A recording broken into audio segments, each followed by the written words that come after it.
आज वो ऐतिहासिक पल था जिसका साक्षी पूरा देश बना।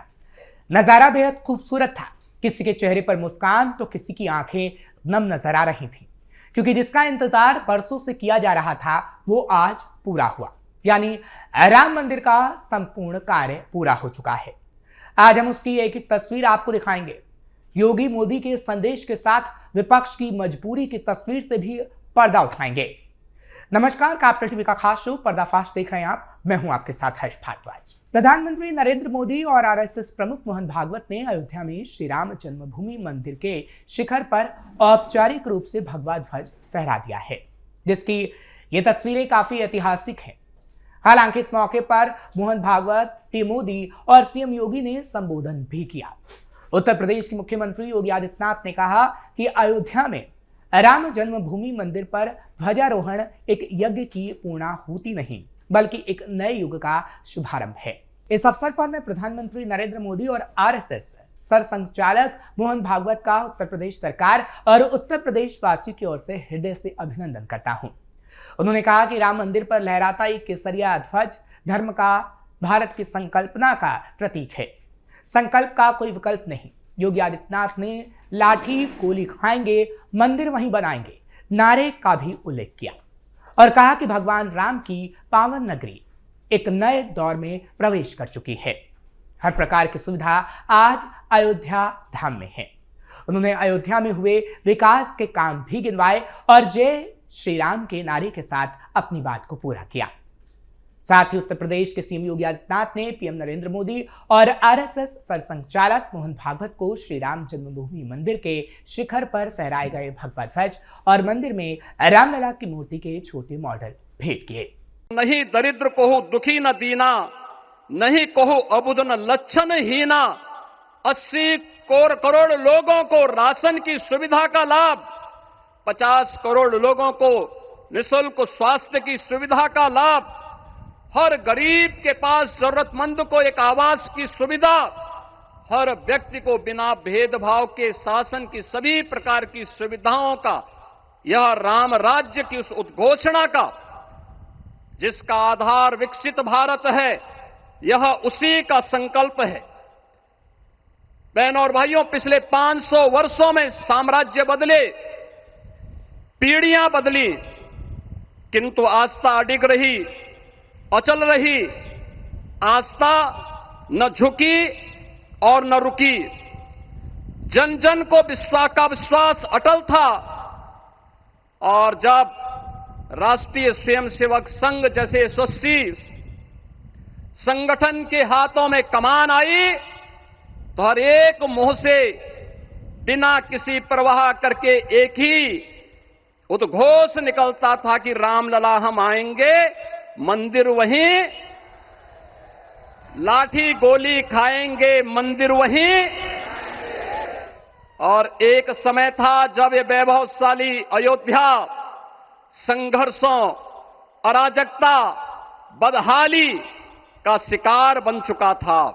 लेकिन आदरणीय प्रधानमंत्री जी के मार्गदर्शन और नेतृत्व में आज अयोध्या उत्सवों की एक वैश्विक राजधानी बन रही है।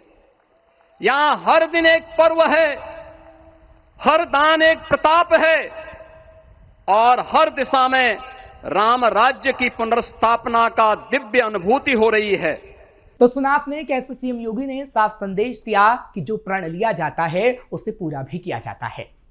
हालांकि इसमें विपक्ष को भी एक संदेश था, उसकी बात हम आगे करेंगे, लेकिन उससे पहले उस धर्म ध्वज के बारे में बताते हैं जो बेहद खास है, जिसे पीएम मोदी ने फहराया। 10 फीट ऊंचे और 20 फीट लंबे समकोण वाले तिकोने ध्वज पर एक चमकते सूरज की तस्वीर है, जो भगवान श्री राम की चमक और वीरता का प्रतीक है। इस पर कोविदार ऋषि की तस्वीर के साथ ओम लिखा हुआ है। पारंपरिक उत्तर भारतीय नागर आर्किटेक्चरल स्टाइल में बना है। हालांकि धर्म ध्वजा को फहराने के बाद प्रधानमंत्री नरेंद्र मोदी ने अपना संबोधन भी किया और सियावर रामचंद्र की जय से प्रारंभ किया। उन्होंने कहा, आज सदियों के घाव भर रहे, सदियों की वेदना कम हो रही। ये उस यज्ञ की पूर्णाहुति है जिसकी अग्नि 500 साल तक प्रज्वलित रही। उन्होंने कहा यह संकल्प से सिद्धि का प्रतीक है, सत्यमेव जयते का प्रतीक है। साथ ही उन्होंने 2047 का विजन भी सामने रखा। हालांकि ये तस्वीरें जहां पूरा देश देख रहा था, वहीं विपक्ष की नजरें भी इस पर टिकी हुई थी, क्योंकि विपक्षी खेमे में इसे लेकर काफी हलचल थी और यूपी की राजनीति में उबाल। और वो अखिलेश यादव जो कभी राम मंदिर का नाम तक नहीं लेते थे, राम मंदिर जाने की बातें नहीं करते थे, उनको भी मजबूरन ट्वीट करना पड़ा और इशारों इशारों में राम मंदिर को लेकर बात कह डाली। अखिलेश यादव ने एक्स यानी पूर्व में ट्विटर पर लिखा कि पूर्णता ही पूर्णता की ओर ले जाती है। ईश्वरीय प्रेरणा से इटावा में निर्माणाधीन श्री केदारेश्वर महादेव मंदिर के पूर्ण होने पर अन्य मंदिरों के दर्शन का संकल्प भी पूरा करेंगे। उन्होंने आगे लिखा, आस्था जीवन में सकारात्मकता और सद्भाव लाती है।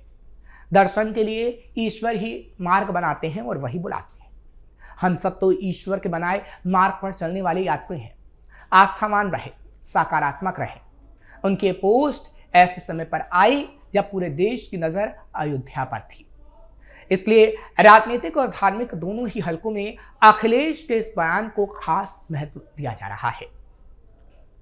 कुछ समय पहले के इंटरव्यू में अखिलेश यादव ने कहा था कि वो राम मंदिर तभी दर्शन करने जाएंगे जब उसका निर्माण पूरी तरह पूरा हो जाएगा। उन्होंने ये भी कहा था कि इटावा में बन रहे केदारेश्वर महादेव मंदिर जल्द पूरा होने वाला है, यानी बनने वाला है। मंदिर पूरी तरह बनते ही वो वहां पूजा करेंगे और इसके बाद सीधे परिवार के साथ अयोध्या जाएंगे। यानी सत्ता पक्ष ने अखिलेश यादव को मजबूर कर दिया कि वो आज अयोध्या का नाम ले रहे हैं।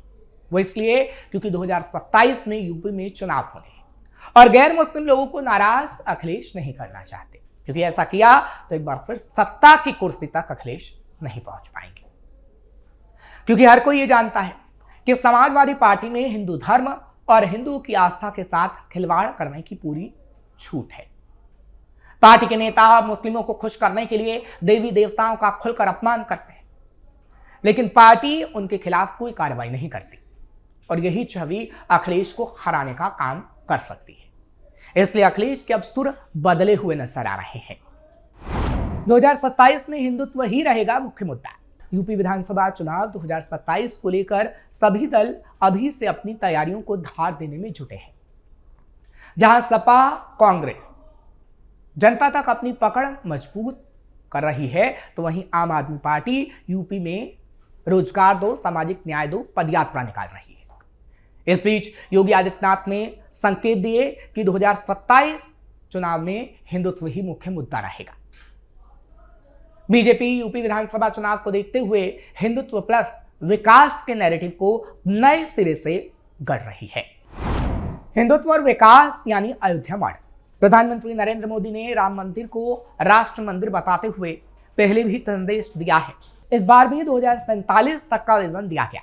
ध्वजारोहण समारोह में संघ प्रमुख मोहन भागवत की मौजूदगी भी खास रही। इससे संघ और बीजेपी के तालमेल के लिए भी संदेश मिला।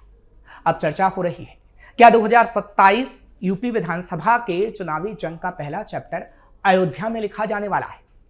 पिछले कुछ समय से यूपी सरकार ने जिस तरह अयोध्या में विकास कार्य किए और अंतर्राष्ट्रीय पर्यटन मानचित्र पर अयोध्या को स्थापित करने के लिए कदम बढ़ाया, उसका भी बखान इस मौके पर हुआ।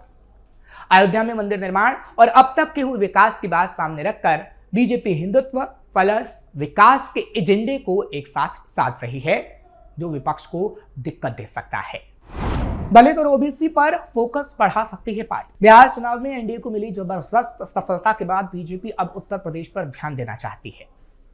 बिहार विधानसभा चुनाव में एनडीए की जीत से पार्टी का हौसला बुलंद है, तो पार्टी अब इससे सबक लेकर पिछड़ों, अति पिछड़ों और दलितों पर फोकस बढ़ा सकती है।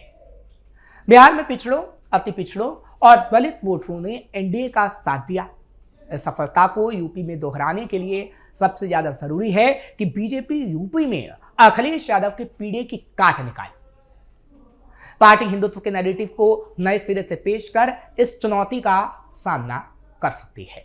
दरअसल राम मंदिर का ध्वजारोहण समारोह सांस्कृतिक उत्सव है, लेकिन राम मंदिर का मुद्दा संघ बीजेपी का सबसे पुराना सियासी मुद्दा रहा है।